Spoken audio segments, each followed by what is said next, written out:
Yeah, we're going to get started here, and this is our first ever State of Minnetrista address, State of the City address, so if I mess up, please forgive me. But I want to first welcome all of you and really thank all of you for coming. This is a fabulous turnout. I'm very excited to see all of you. In fact, I think I could name all of you by names except for one, and now I will remember your name, Tom, DeVoe. So with that, we're going to get started. I'm going to give you a presentation, and I'm going to make it a little more exciting with some visuals here. And then afterwards, open it up to some questions if you have. And then we also will have a little bit of more time in our lobby for coffee and cookies and more questions and mingling. But first, I want to start out with a little bit of with a couple of introductions. So, of course, I'm the mayor, and we have a couple other people in the audience I'd like to introduce you to. First, we have a council member, Pam Mortensen, and then we also have a council member-elect. We have Paul Molitor is in the back there. If you can stand with your injury, there you go. It's actually Mike. I do that all the time. It's one of those. Mike, I know that. I do that all the time. I guess, Paul just sticks in my head. Don't know why. Anyway, and then also we have a couple of staff members here this evening. We have our city administrator, Mike Baroni, in the back, and then we also have Cassandra Tabor. She's over here by the door. She is our human resource and / communications coordinator, and she is the one that put this whole thing together. And so if it doesn't work out real well, okay, maybe I can blame her.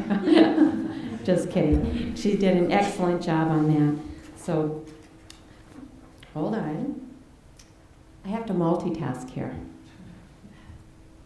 I'm going to start this thing out with something fun. I did this recently. I did 10 fun facts, but I'm only going to do 5 here tonight.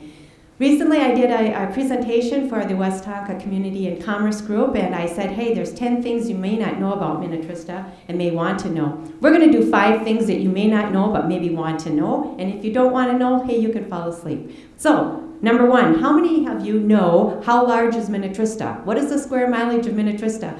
Misty? 36 square miles. You're close, not quite. Any other guesses? 32 square miles. Yeah, okay. I counted the water. Oh, there you go. And that's one of the questions too. But anyway, so what is our population of Minnetrista? And I'm going to say this is going to be approximate. 96, no, a little high. Any other guesses?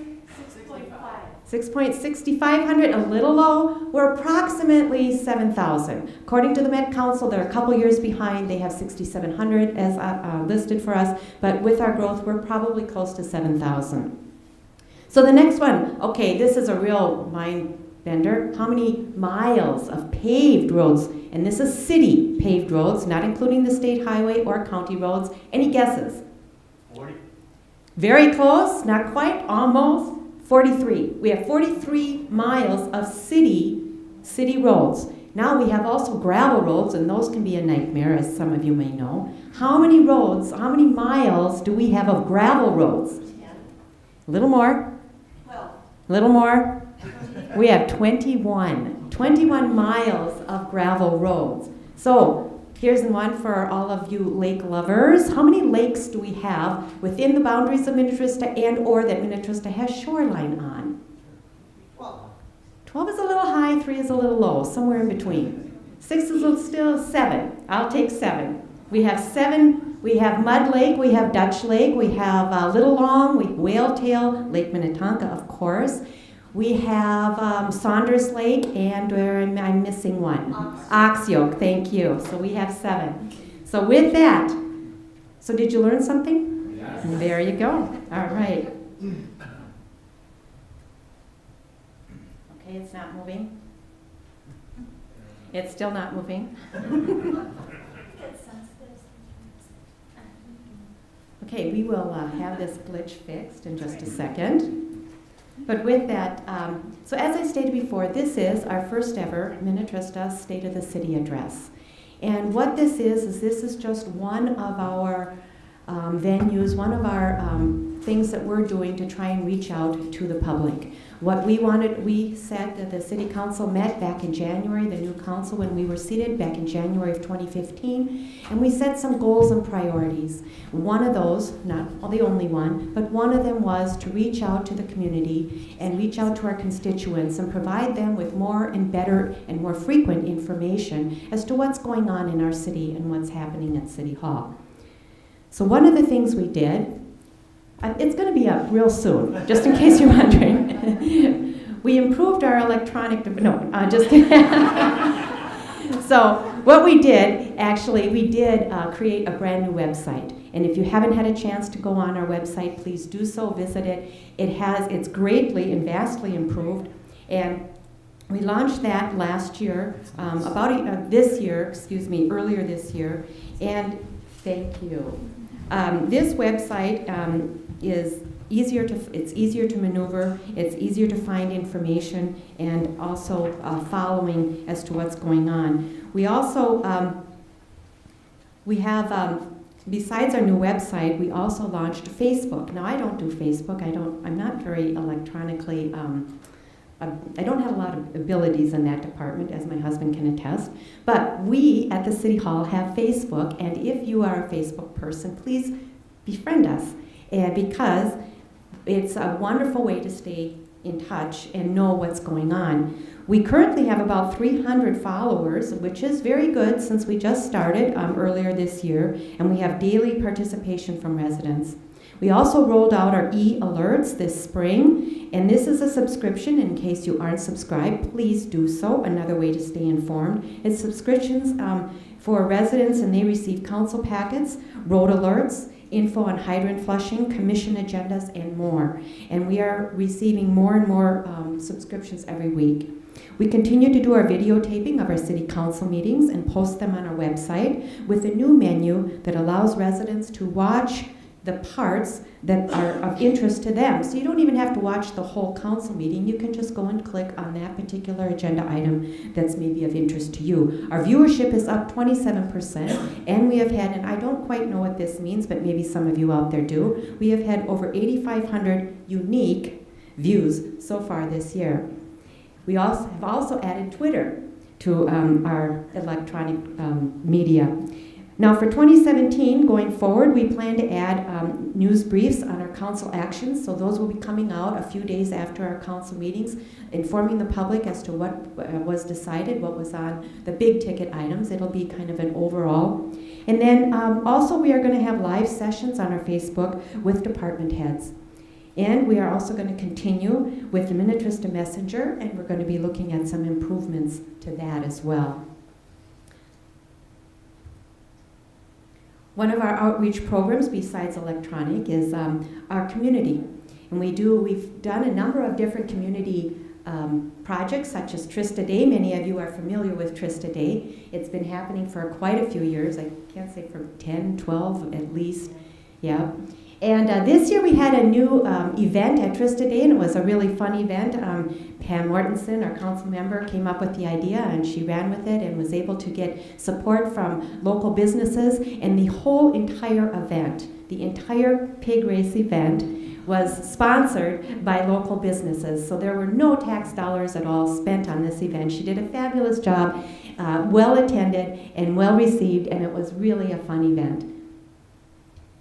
In addition to Trista Day, our police department has done a number of community outreach programs. One of them was this, it was called Guns and Hoses event. And what that was is it was the Minnetrista and the Orono Police Department played a softball game versus the Mount Fire Department. I hate to tell you this, but, well, we lost significantly. However, we did, there was a fair amount of fundraising, and we were able to raise a significant amount of funds for the program, for the organization called We Can, and it's here in our community to help people that are in crisis and are in need of financial aid and maybe a crisis situation. They also do the Heart Safe. On the lower left here, this is the Heart Safe initiative. They participated in that. This is at the high school. What this is showing and training high schoolers how to handle a situation if somebody has a heart attack and how to keep them alive until the emergency assistance can arrive. And then they also do another event, and that's Shop with the Cop, and that's the where they provide back to school supplies, again for families with lower incomes. And then some of you here this evening were on this inaugural bus tour. I hope you can attest that it was a fun, eventful time. And if you didn't attend, please mark your calendars. We will be doing that again, possibly in June. We had people do this bus tour that were residents, 30-year residents, and some that were brand new residents. And I think everybody's agreed they did learn something. And it was to show and show off our community and to show residents what our community is all about. This is just, okay. It's not working again. But we're going to move on. Okay, another one of our big agenda items was the water treatment plant. This was really front and center and foremost as we took office back in January of 2015. We had to go through a number of processes and procedures, but in the end, last fall, in 2015, we broke ground for the new water treatment plants, and I'm very pleased to say that the North Water Treatment Plant will be up and running and pumping treated water within the next month, so that's on schedule, and the Southern Treatment Plant will be up and running 2 months after that, sometime in February, also pumping treated water. Both of these plants are coming in well under budget, and we received very, very favorable interest rates. The loan that we took out through the health department for the plants themselves came in at a 1% interest rate. That's phenomenal. And the loan that we took out for the water main project, so there's a little bit separated, was 2.77%. Those are phenomenal interest rates, and we're very, very happy that not only are they well under budget by what we're projected, but also that they're coming in almost right on time. So next we have our road projects. This was our another priority and goal that we set, and we said we have to address our infrastructure, roads of course being the primary one. So in 2015 we did a mill and overlay on Bayside Lane, and then we also did some seal coating, and I don't have the statistics for that, I apologize, but in 2016, this year, we did a number of different road improvement overlays. So we did mill and overlay on 3 different roads, Crest Ridge, this is Fairway Ridge Court and Fairway Ridge Circle. These were mill and overlays. And then we also did 1.6 miles of seal coating, which involved 5 roads. And then we did 1.2 miles of what's called fog seal on our trails. So, and then in addition to that, we also did gravel roads, and we allocated an additional $80,000 for our gravel roads because of the frost boils that we had this spring. So we've been really working hard at improving our roads. In 2017, we're moving forward, marching forward with a lot more projects. We're going to do $90,000 worth of seal coating, and we're going to be doing another mill and overlay project, Maple Forest this time, and then that's the next one. Sorry. And then we're also going to be doing a number of projects. Halstead, which is right behind City Hall here. Most of you know where Halstead is. The gravel portion of Halstead is going to be converted to bituminous, so that's a total reconstruct. In addition to that, we're going to be doing what's called a reclamation project for Farm Hill and for Enchanted Lane out on the island, Tuxedo Road out on the island, and also Grandview, which is over by the new development Red Oak. So those are just some of the projects that we're doing. We're trying to address the many, many roads in our city that really need to be addressed, but we can't do them all at once. So next we're going to move on to our stormwater projects. Again, stormwater issues are part of our infrastructure, and we have been addressing those as well. Besides many different projects in 2015, we completed 7 out of the 8 that were on our capital improvement plan and list. We also did a very significant one. We did a couple significant ones this past year. This was a stormwater project on Westwood Road, and it was causing flooding and damage and erosion, and so this is phase 1 or phase 2. I'm not sure how our engineering department qualifies it. And this one on the left, so this is the completed one. This one on the left is actually one that we're going to be doing next year. You can see how the gully is really steep. There's a garage actually right very close to this gully. And this is all water coming off of County Road 110 and coming from the north, running down this ravine. And so we are addressing that and going to be fixing that problem as well. So one of the big issues in Minnetrista is development.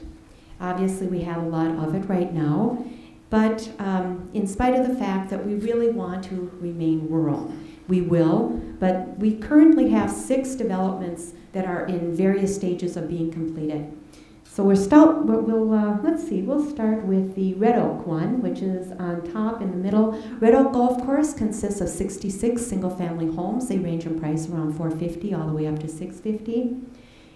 There's 13 homes that are either completed or under construction in that development. In the, we'll go next to the Orchard Cove. That's a D.R. Horton one. There's 22 single-family homes, and they have now pulled all 22 permits, and they expect their last homes to be completed within the next few months. Again, single family, kind of getting the picture here. A lot of it is single family. If we move on to Woodland Cove, that is our largest development. It consists of 1,070 units once it's all built out. This is over on Highway 7. This will have a variety of different housing. It will have villas or what they call detached townhomes. It will also have twin homes. It will also have single family, and it will have a small single family as well as large single family. So in the price range is all over from moderate, starting around the $350, all the way up well over $1 million. Within the Woodland Cove area, I don't know if you have a picture or not. No? Okay.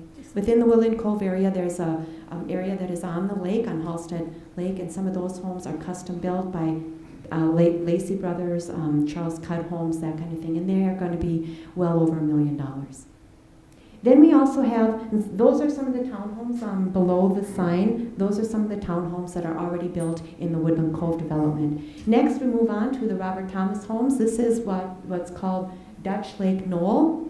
So Dutch Lake Knoll is in 2 phases. We have 11 home sites in the first phase, 7 of which are being built on. And then the upper part of that development, there's 27 homes, and 22 permits have been pulled for that, and they anticipate being finished next spring. So a lot of these are almost finished. Of course, Woodland Cove is going to take about 10 to 12 more years to completely build out with that many homes. They're projecting about 50, anywhere from 50 on up per year.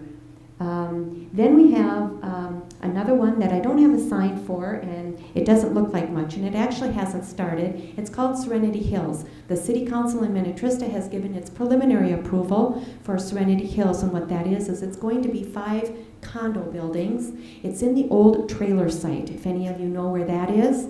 Okay, that's going to hold 5 condo buildings, and it's going to be for active seniors. So if you're an active senior and you want to downsize, but you still want to be in the area, and you need space for your toys, they're going to have a lot of underground garage space, so you can stow all your toys there.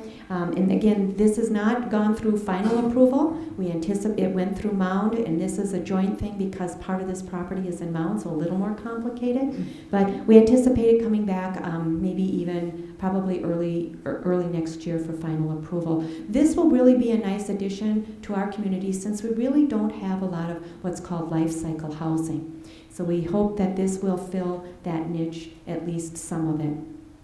Then we have one more development here. It's called Waterset, and it is a conservation development. That's how they labeled it, and that's really what it is. It's about 80 acres. It used to be a farm, and what they did is they took 40 acres of it and restored the previously drained wetlands, and they have 40 acres of now beautifully restored wetlands and buffer areas, and the other 40 acres has been divided up into green space, open space, along with 11 lots. The lots range in size from 2.5, 3 acres up to 5 acres.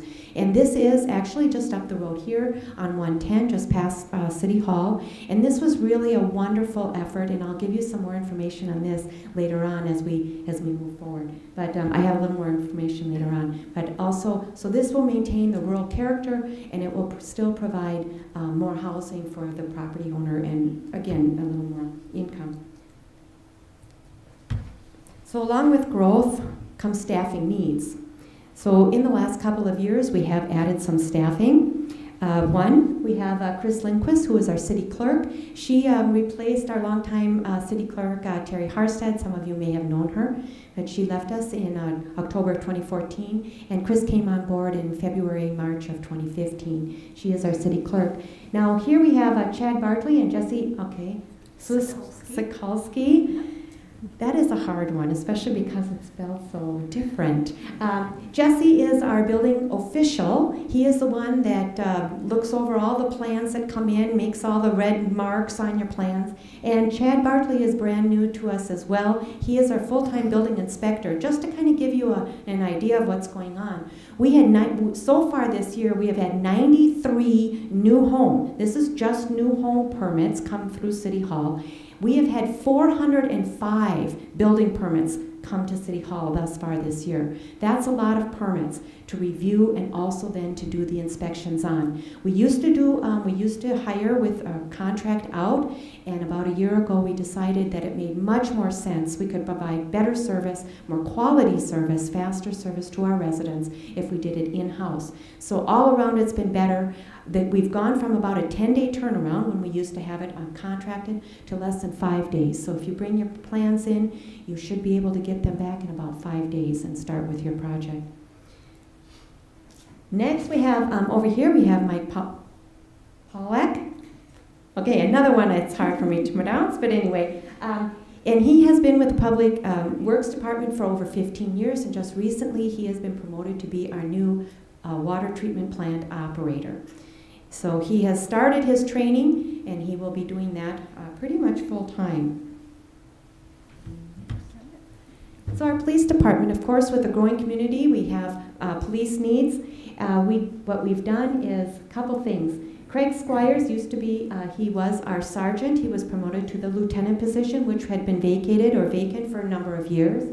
And then that vacated one of our sergeant positions, so we interviewed again and hired Pat Cummings, one of our patrol officers, to fill the sergeant position.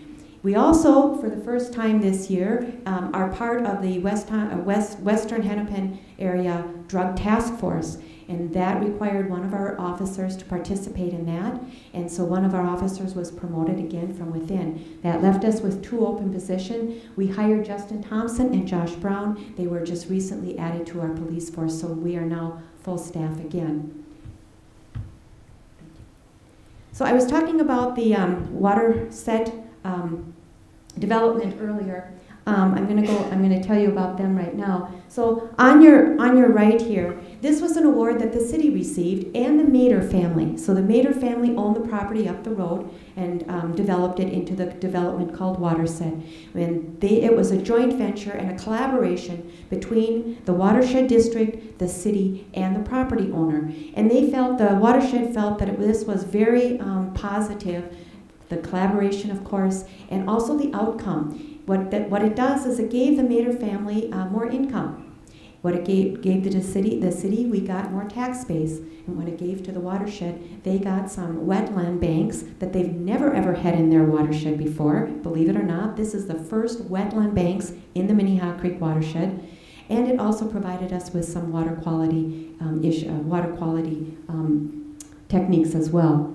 So that was one award that we received. The other award that we have received since 2004 is what's called the CAFR Award. Okay, now I have to put my glasses on and read what it stands for. Okay, let's just say it's a public accounting award. And what it is, Brian Grimm is in the middle. He is our finance director. And then we have Don Matska, and then we have, did I pronounce that right? Yeah. Okay, and then we have Angie Bowl on the other side, and they help to do our auditing. When we do the auditing, if we take a few extra steps and we go through a few extra processes, we can apply for this award. What it does is it's really good for transparency, and it's really good for you, the people in Minnetrista, for our residents, to know that we have an excellent financial reporting system, and if you ever want to look something up, you can also do that quite easily, and then you also know that it's been not just audited by an auditing firm, but it's also been audited by this special group of people to make sure that we meet all of the requirements. So kudos to them for that. One of the other things that we said we're going to do as a city and priority was we wanted long-term planning. None of this fly-by-the-seat kind of thing. We want long-term planning. So one of the things we do, we have a long-term financial plan, and we review that as a city council several times a year. It's a 10-year plan. In addition to that, we're also now starting our comprehensive plan. This is required by a state statute. Every city within the 7-county metropolitan area has to have a comprehensive plan, and you have to update it every 10 years.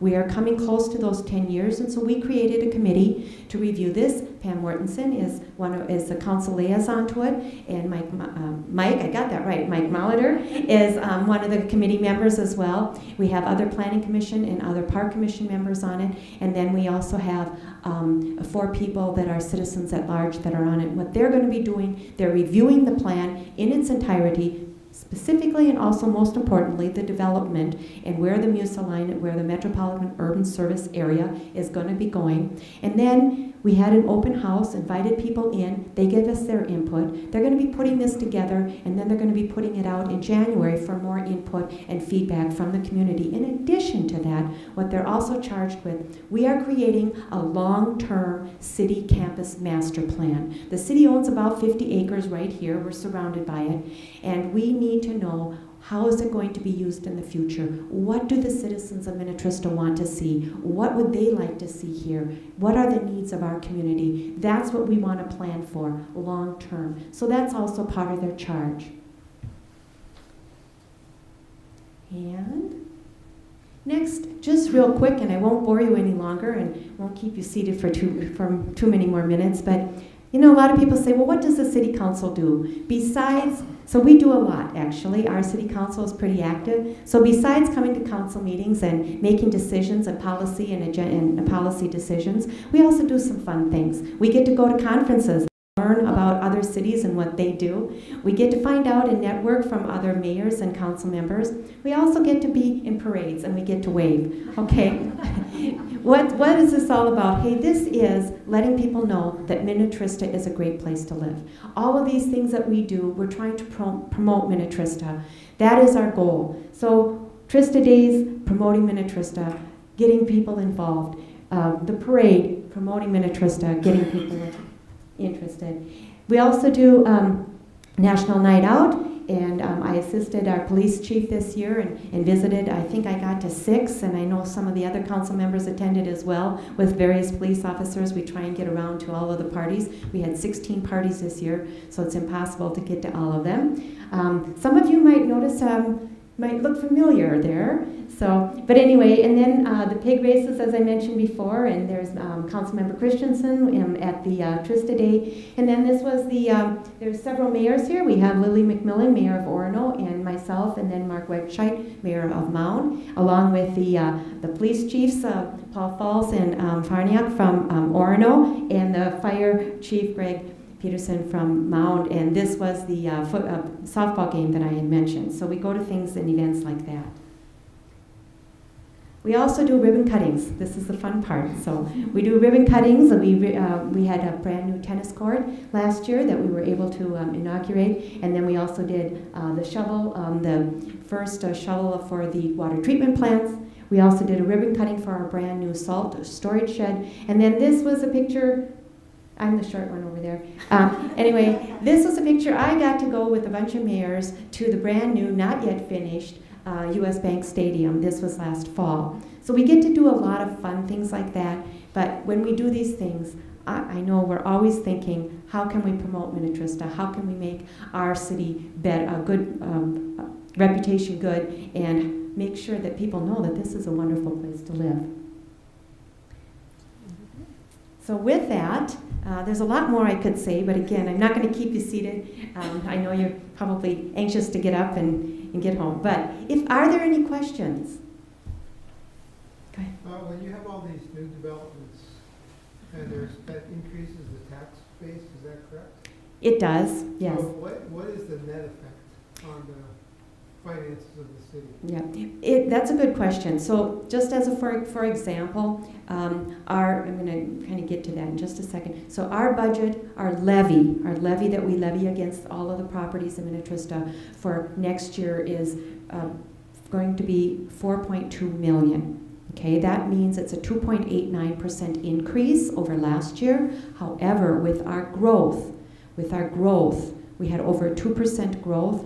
That means only about approximately a 1% increase to our current residents, if that makes sense. So generally, we have to be careful because generally new developments don't pay for themselves.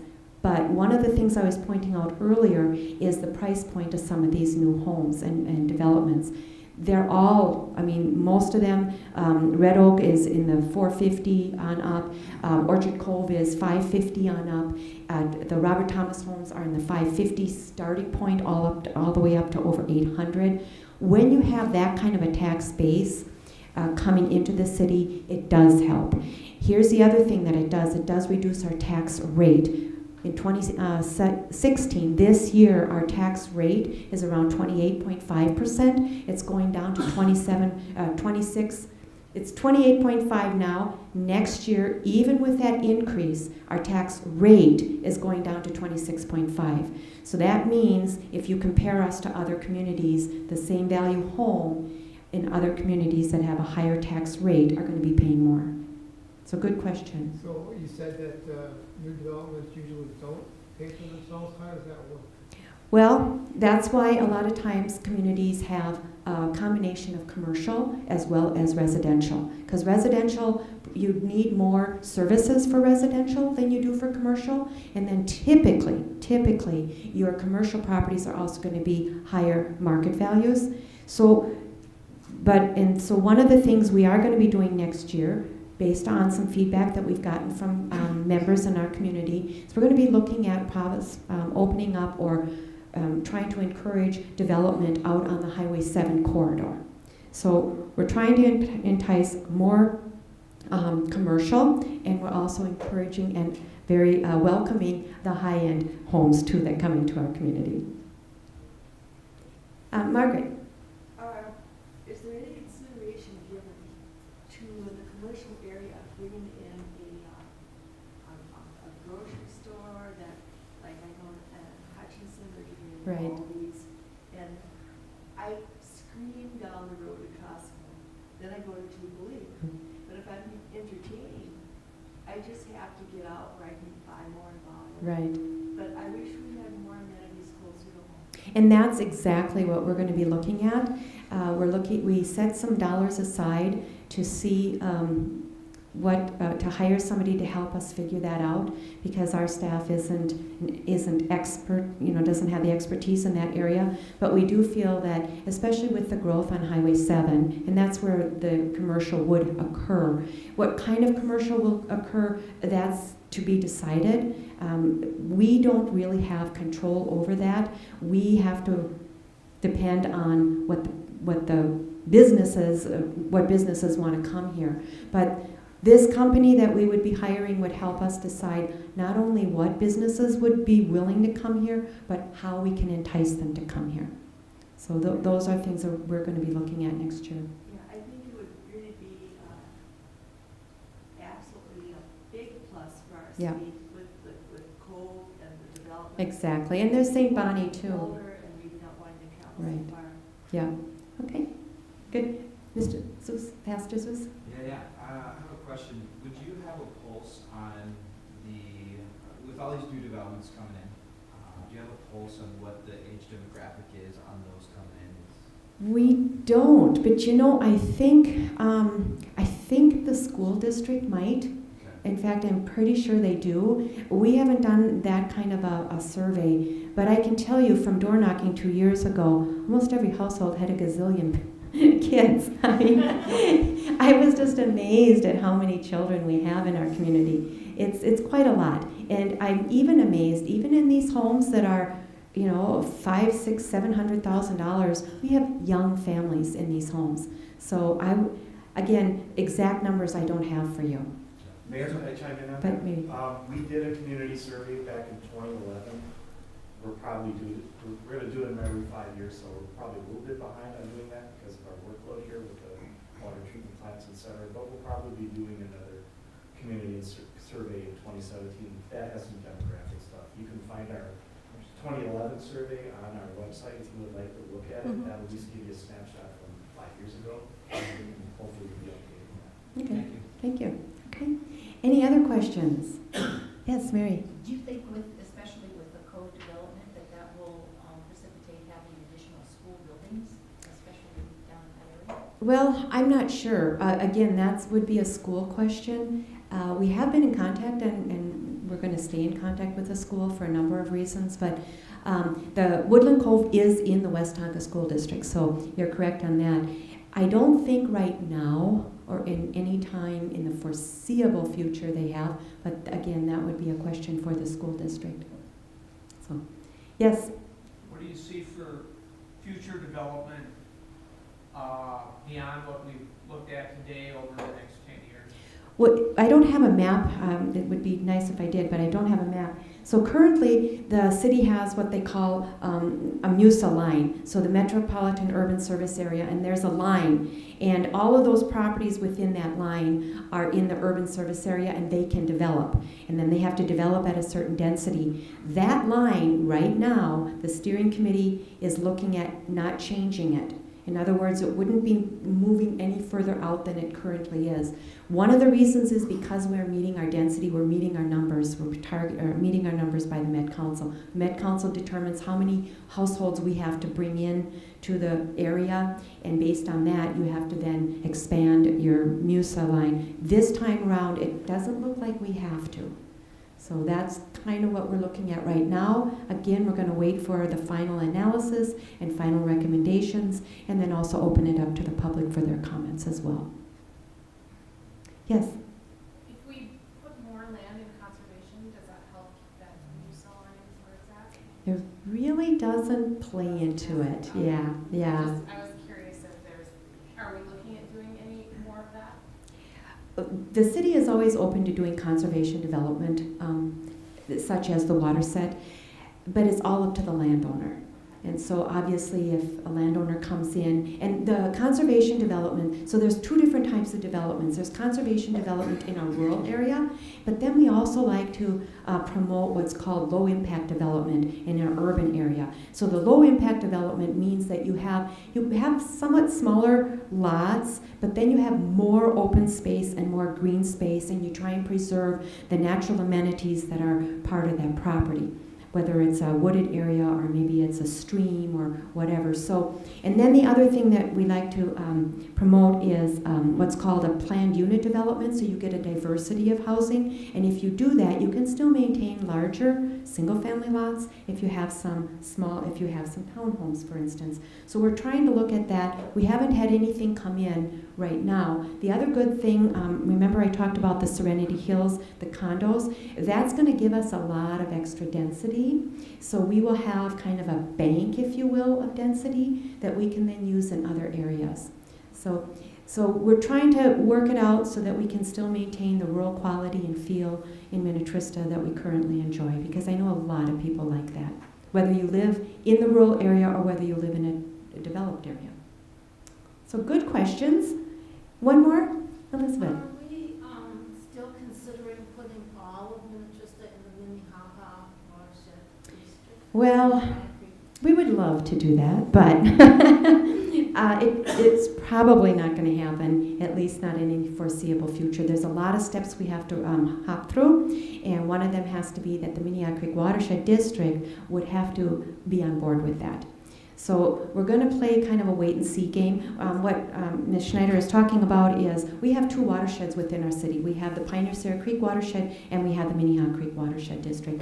We were hoping that we could combine, we could take all of Minnetrista and put it into the Minnehaha Creek Watershed, but we found out that there's a lot of steps we have to go through, and there's a lot of red tape and bureaucracy that has to be hurdled before that could happen. So we're kind of waiting, and I can talk to you more offline about that, but right now it's not going to happen.